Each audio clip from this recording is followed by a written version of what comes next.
Hi, welcome back to The Last Drop. We've just been having some production meeting. We've already done the first wine, and now we're on to the second one, which was actually my birthday present from earlier this week. But Tanya, being more of a Qvevri wine expert than I, she's going to be the one to introduce that to you.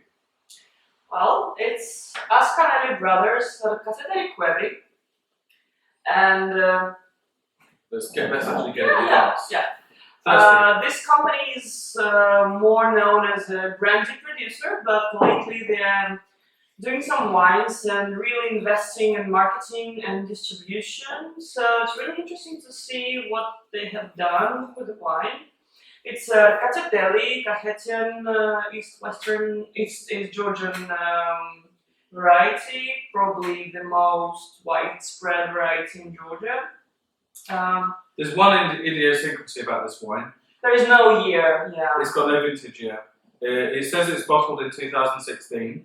But it's fine, like Georgians believe that there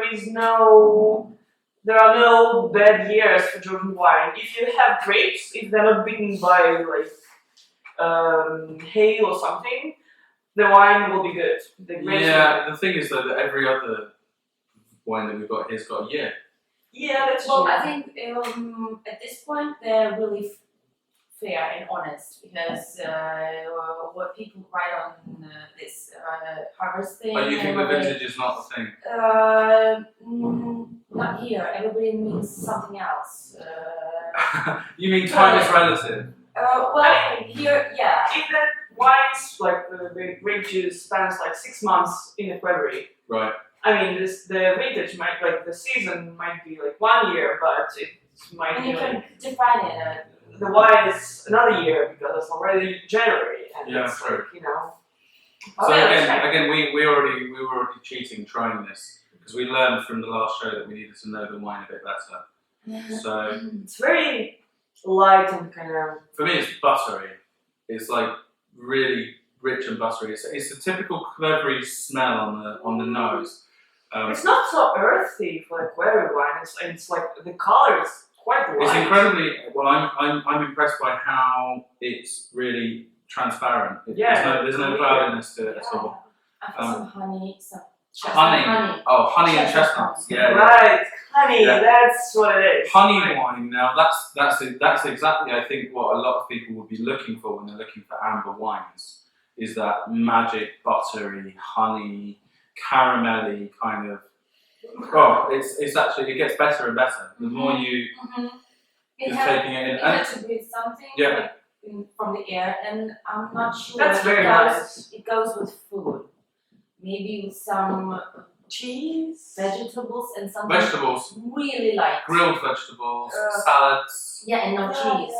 No, No. cheese. No Cheese we tried earlier, and I said, ooh.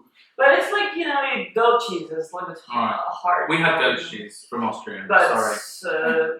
with smooth mild cheese. Go with that, I think. I don't like with white cheese. I like strong cheese. Well, I'm sorry. I mean, white wine with cheese. It's one of those things, isn't it?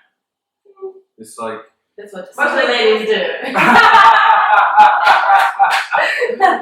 Lady petrol and cheese. Amazing. Okay.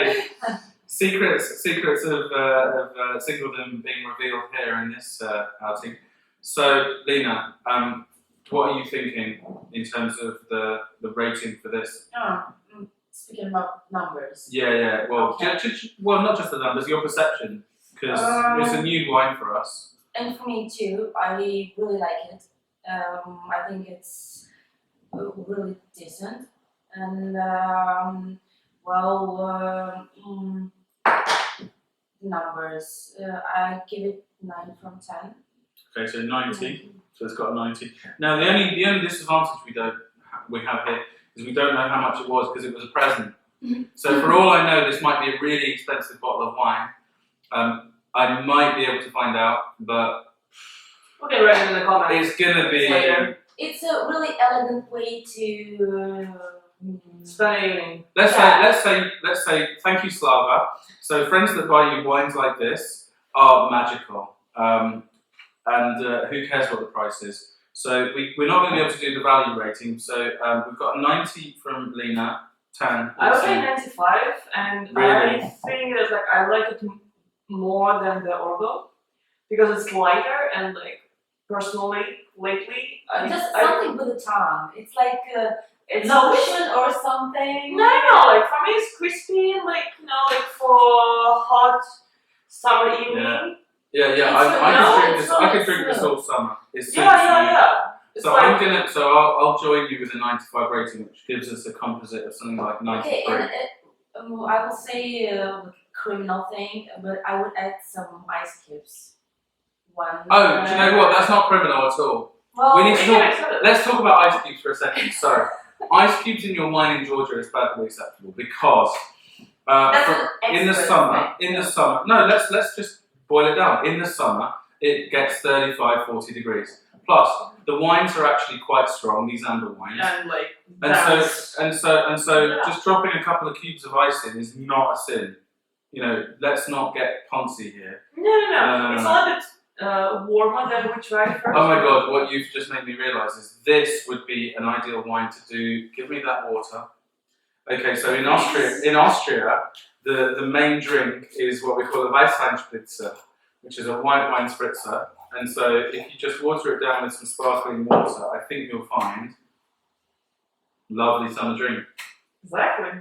Yes, that's a And I would great throw summer wine. a little bit of I'm mint. sorry. I would throw a bit of That's mint so in. not true, and we're just What? turning this show into a pervert thing. No. Oh, no. I mean, it's okay. I mean, I love this. Our first controversy. Excellent. Okay, so I'm very naughty for bringing the Austrian influence. You should just take your wine neat. No, wait a minute. You started it with the ice cubes. Yep. You started This with is the my ice cubes. guilty pleasure. No one should know. No. Well, you should shut up and like Right. say it. Okay. But- So ice cubes, yes. Someone's Sparkling dying. water, natural lovely water, which we like. Please sponsor us. Yeah, that's also good.